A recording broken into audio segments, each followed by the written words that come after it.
Feita pela Serasa Experian em parceria com o Ibope. A faixa etária entre 16 e 24 anos é a que pior administra as finanças. Mas por que isso acontece?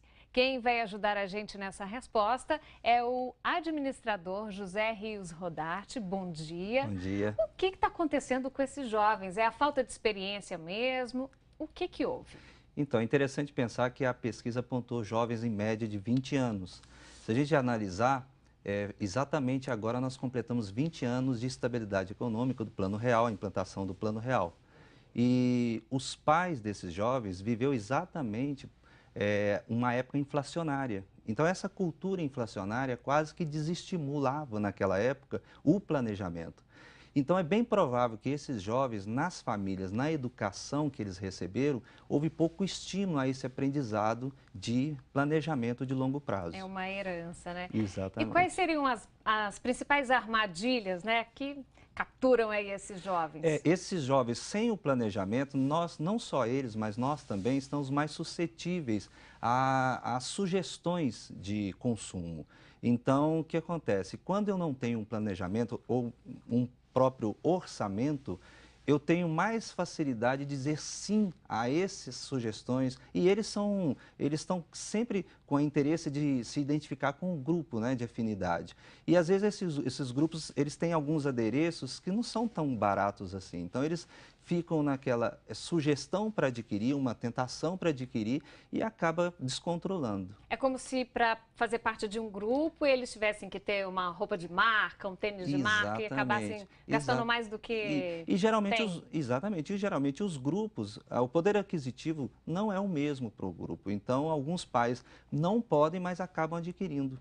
E tem a concorrência entre eles, entre os amigos? Claro. Ah, eu tenho isso, você não tem, e às vezes um se sente inferior ao outro. Aliás, essa concorrência é muito, eles acham que é muito acima do que na verdade é. Né? É uma sensação de que ela é acima. Então acaba também percebendo que um coleguinha comprou, por exemplo, um novo celular, acha bonito e quer também adquirir o mesmo. E isso acaba vindo desde criança também, Exatamente. né? E era importante que quando criança, se houvesse a educação, esse exercício dentro de casa e esse aprendizado, já começa um planejamento de longo prazo até com a própria mesada.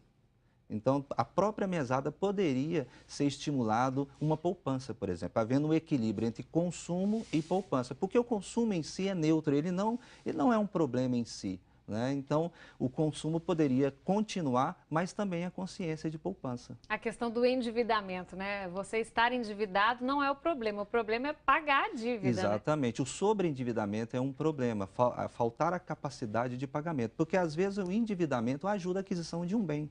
E o que a gente poderia dizer para esses jovens e para todo mundo também que está assistindo, que as dicas são válidas para todos, para começar a pensar diferente? Aquela história de anotar no caderninho, ainda vale essa regra? O que a gente podia dizer para eles começarem uma vida nova a partir de agora? Olha, anotar no caderno, fazer uma planilha financeira, tudo é válido, mas são instrumentos. O que é importante destacar é que nós precisamos primeiro ter essa consciência de longo prazo, a consciência do planejamento.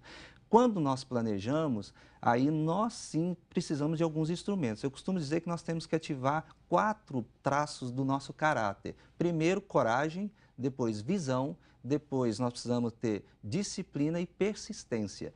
O primeiro, que é exatamente coragem é o reconhecer que eu estou num né? estado de dificuldade e dizer, não, eu quero adquirir um bem daqui a um tempo, então um imóvel, por exemplo. A visão é para estabelecer exatamente quanto tempo eu quero adquirir esse imóvel e o que eu preciso fazer. A disciplina entre essas ações. Aí sim é válido fazer anotações, a planilha eletrônica, utilizar apenas um cartão de crédito. Aplicativo no celular hoje, o próprio aplicativo, né, nós temos vários. E depois a disciplina e depois a persistência. É exatamente continuar com esse processo e não acabar. Porque se nós não fazemos com a consciência de longo prazo, o planejamento e o orçamento, isso se perde no meio do caminho. E é bom que envolva a família toda nesse processo. Exatamente. Né? A família precisa participar. Não há possibilidade de somente um integrante da família, porque vai dar muito problema, dá até crise. Então já está aí. Coragem, o primeiro passo. Coragem, exatamente. Muito obrigada pela entrevista. Um ótimo dia para o senhor. Obrigado.